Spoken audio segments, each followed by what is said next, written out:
Welcome back everyone. बात करेंगे Canara bank share के बारे में। देखिए, कैनरा बैंक शेयर में एक बड़ी तेजी हमने देख ली। फाइनली स्टॉक अपने रेजिस्टेंस के लेवल पे पहुंच गया, यानी कि 2.7% की एक तेजी है।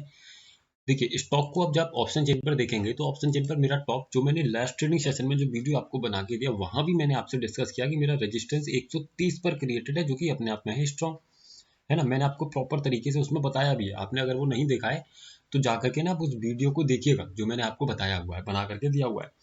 यानी कि मेरा रेजिस्टेंस क्रिएटेड था 130 पर, और ऐसे केस में स्टॉक को 130 तक तो आना था, लेकिन मैंने क्या कहा था कि वॉल्यूम का अगर सपोर्ट मिलेगा तभी स्टॉक अपसाइड में जाएगा, अदरवाइज नहीं जा पाएगा। तो आज के ट्रेडिंग सेशन में क्या हुआ कि मेरा रेजिस्टेंस 130 पर ऑलरेडी था और वॉल्यूम के कारण भी 130 पर क्रिएट हो गया।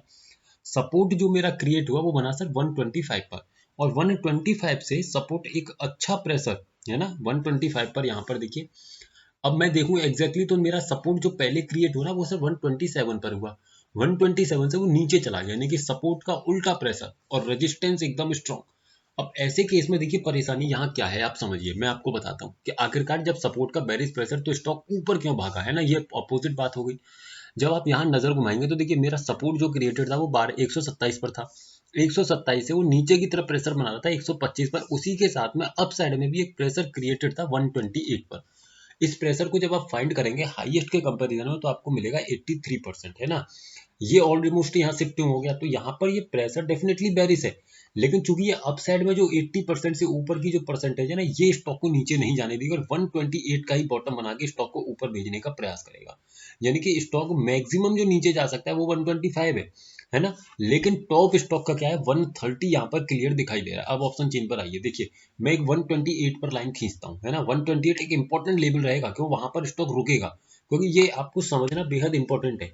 देखिए 128 मैंने खींच दिया। अब मुझे आप बताइए अगर मैं कुछ गलत आपसे कह रहा हूँ तो देखिए, ये इम्पैक्ट आप देख सकते हैं। यानी कि जो स्टॉक, यानी कि जो स्ट्राइक प्राइस स्टॉक को रोकने की कोशिश कर रही थी, आप देखेंगे कितनी खींचातानी वहां पर चली है। तो ये प्रॉपर तरीके से आप समझ सकते हैं, बट आपको थोड़ा सा डीप में एनालिसिस करना पड़ेगा ऑप्शन चेन को, देन आप डेफिनेटली इसको समझ सकते हैं। फाइनली फिर क्या हुआ, फाइनली जैसे ही स्टॉक अपसाइड में मोमेंटम दे देता है, क्योंकि 230 के आफ्टर मैं आपसे ऑलवेज कहता हूं कि आप कभी भी ट्रेड में बने मत रहिए, क्योंकि 230 के आफ्टर डेटा कुछ कहता है लेकिन मार्केट में रिएक्ट आपको कुछ और देखने को मिल जाता है।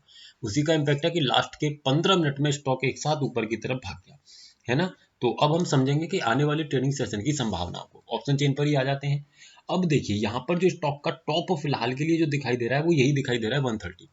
तो मे बी दैट आने वाले ट्रेडिंग सेशन में स्टॉक में एक डाउन साइड का मोमेंटम देखने को मिल जाए, या फिर कंसोलिडेशन का माहौल यही देखने को मिलेगा। अगर सपोर्ट की तरफ से एक बुलिश प्रेशर लगा तो मैक्सिमम स्टॉक 1-1.5 रुपया ऊपर जा सकता है 130 से। अदरवाइज स्टॉक का यही टॉप रहेगा, यहाँ से रिवर्सल स्टॉक में मिलना चाहिए। तो आई होप वीडियो इन्फॉर्मेटिव लगा होगा। किसी स्टॉक के बारे में क्वेरी है तो इस नंबर पे व्हाट्सएप कीजिए। वीडियो इन्फॉर्मेटिव लगे तो सर डेफिनेटली लाइक कर दीजिएगा, आप लाइक नहीं करते हैं। और चैनल पर फर्स्ट टाइम विजिट करें तो सब्सक्राइब कीजिएगा, और हमारे व्हाट्सएप चैनल को अगर ज्वाइन करना चाहते हैं तो कर सकते हैं, जिसका लिंक आपको नीचे डिस्क्रिप्शन में मिल जाएगा। Thank you so much for watching the video.